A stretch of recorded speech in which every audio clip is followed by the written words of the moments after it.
एक प्रकार बीजेपी का पक्ष में हवा है, उत्साह है, उमंग है। 2018 से माहौल काफ़ी अच्छा है।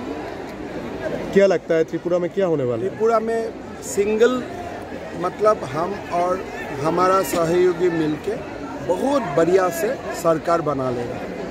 सुदीप राय बर्मन और जो सीपीआईएम का जितेंद्र चौधरी है, वो लोग एक साथ में सीट शेयरिंग कर रहा है। आपको क्या लगता है इसमें कोई इफेक्ट होगा क्या? सुदीप बर्मन भी बीजेपी में था, जितेंद्र चौधरी भी लास्ट टाइम लगभग बीजेपी में ज्वाइन कर लिया था। अच्छा, तो उससे कोई हमारा क्या फर्क पड़ता है? लास्ट टाइम जितेंद्र चौधरी तो लगभग सीपीएम में ज्वाइन कर लिया था और सुदीप बर्मन बीजेपी में था ही, तो इसी से आप लोग माहौल बना सकता है।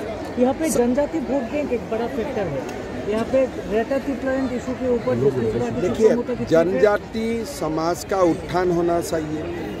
उनको पॉलिटिकल, इकोनॉमिक, एजुकेशन, सोशल सारे भाषा सबका विकास के लिए उनको सुविधा मिलना चाहिए। लेकिन त्रिपुरा एक होना चाहिए। त्रिपुरा को आप विखंडित नहीं कर सकते हैं, लेकिन जनजातीय समाज का उत्थान होना चाहिए। एक त्रिपुरा, श्रेष्ठ त्रिपुरा बनना चाहिए। सर